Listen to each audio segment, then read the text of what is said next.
tunaangalia namna ya kutumia pesa, lakini na pia tunaangalia namna ya kuishauri serikali yetu kuingiza pesa. Kwa hiyo tumeondoka na kitu hapa kwenda kujifunza au tumepata kitu kujifunza na tumeondoka na kitu cha kwenda kuambia wenzetu namna gani ya kuboresha hali kama hii.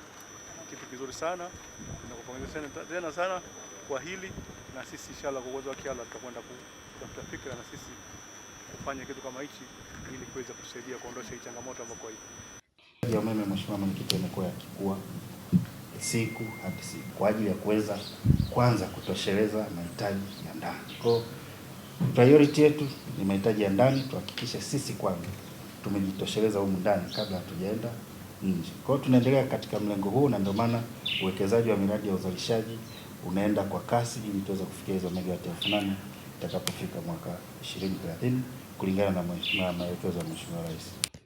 Sasa sisi tumekuja kujifunza namna gani tukaishauri serikali yetu namna ya matumizi ya rasilimali fedha,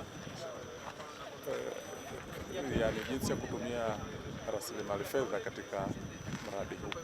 Kwa hiyo tumekuja, tumejifunza, tumeona mambo mengi katika mradi huu wa hapa. Tumesoma kwamba unakusudiwa kuzalisha megawati 150, lakini katika hatua ya mwanzo hii ya phase 1 ni kwamba wanazalisha megawati 50.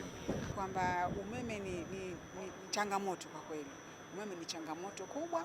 Umeme ni washa zima, umeme unaharibu, lakini kutokana na juhudi zake za kuona kwamba na sisi anataka